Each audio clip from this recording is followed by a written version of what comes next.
اور اگر یہی نمک گرمی خشکی کی شکل اختیار کر جائے گا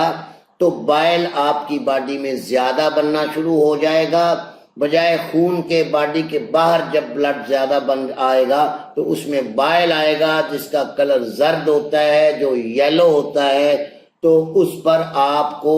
جوائنٹس ہو جانے کا خطرہ ہوتا ہے، بلکہ آنکھیں پیلی ہونا شروع ہو جائیں تو سیانے سمجھ جاتے ہیں کہ اس کو پیلا یرکان جوائنٹس ہونے لگا، اس کی باڈی بھی پیلی زرد ہو جاتی ہے۔ تو گرمی خشکی میں جب نمک گرمی خشکی میں بدلتا ہے، یعنی اس میں تیزاب شامل ہو جاتے ہیں، اس کی تری ختم ہو جاتی ہے، تو وہ گرمی خشکی میں آ کر جوائنٹس، اور جوائنٹس سے آ کر پھر لیور سے آگے بڑی تکلیفات انشاءاللہ آگے ذکر کرتا جاؤں گا، حتیٰ کہ جگر کے کینسر تک معاملات پہنچ جاتا ہے۔ اور پیٹ جب پانی کا بھر جاتا ہے، جسے استسقائے زکی کہتے ہیں،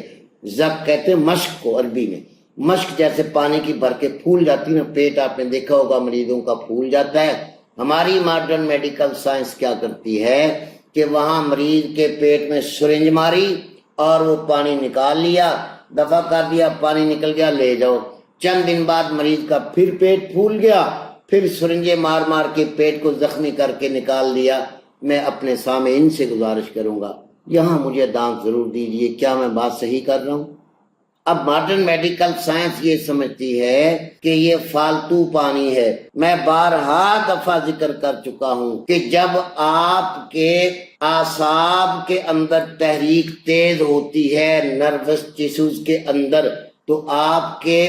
نالی دار گلینڈ زیادہ کام کرتے ہیں، پیشاب کو زیادہ لا کر وہ آپ کے سرکل کو ٹھیک کر دیتے ہیں۔ اور جب آپ کے جسم میں